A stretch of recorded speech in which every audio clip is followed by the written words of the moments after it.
there's one side of pain that's the suffering and the discomfort side of pain. But then there's another side of pain that's called effort. It's called glory. And if you never tap into it, it's because the first time you felt it, you backed off. The first time you felt, that burn, the first time you felt that it's too much. And we rationalize with ourselves to where we automatically stop. That's why a bunch of us give up so much in life so quickly. But suppose I told you the greatest pain of my life is the reason I'm standing here today.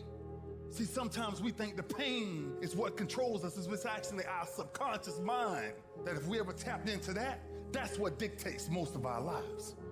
And literally what I've learned in these moments is that I have to stop listening to myself and I have to start talking to myself. I'm like, Rich, you're great. I'm like, looking in the mirror like, you can do this. Rich, you can handle this. Rich, this is not a big deal. Rich, this is gonna pass. You're amazing. Rich, this too shall pass. You got to find ways to increase your sense of self-appreciation, because if you don't, you're bombarded with negative stuff every day that beats you down, and you will find yourself unconsciously engaged in self-destructive behavior. If you don't program yourself, life will program you. You got to get grounded. You got to train your mind to serve you. Just make up your mind. This is not going to control you. You have got to make a declaration that this is what you stand for. You're standing up for your dreams. You're standing up for peace of mind. You're standing up for health. You want it, and you're going to go all out to have it. It's not going to be easy.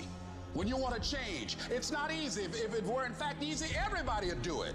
But if you're serious, you'll go all out and say, in spite of this, I'm in control here.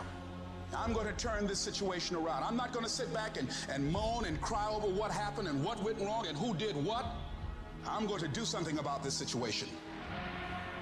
When God gives you a dream, the dream will always be tested. The pressure in your life right now has a purpose. It's not crushing you. It's pushing what's on the inside of you out.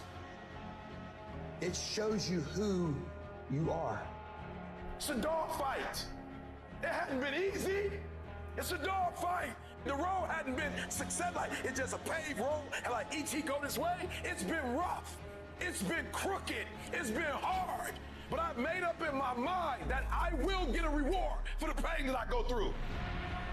I will not stop in the middle of the process. I will not be defeated. I will not be destroyed. I will take everything that happens in my life and I will allow the pain to push me to greatness. You will not break me. You will not stop me. You will not defeat me. The only way I lose is if I quit. It's going to be a dog fight. I choose to fight back. Life is rough. You can allow it to destroy you, or you can allow it to build you up. Draw the line, ladies and gentlemen, and just say enough is enough. Get out of that narrow-mindedness. Get out of that defeated mentality. Get away from that circle. Get away from those people that don't wish you any good. Get away from those people that don't want you to succeed. Get out of the tent. Get out! There's nothing as powerful as the human spirit. You can't destroy it. You can pervert it, but you can't destroy it. If you lose the job, keep the faith. If you lose the spouse, keep the faith. If you have to downsize, keep the faith. If you have to move in with your mama, keep the faith. If you're at your wit's end, keep the faith. If you have to catch the bus, keep the faith. If you have to thumb, keep the faith. If you get sick, keep the faith.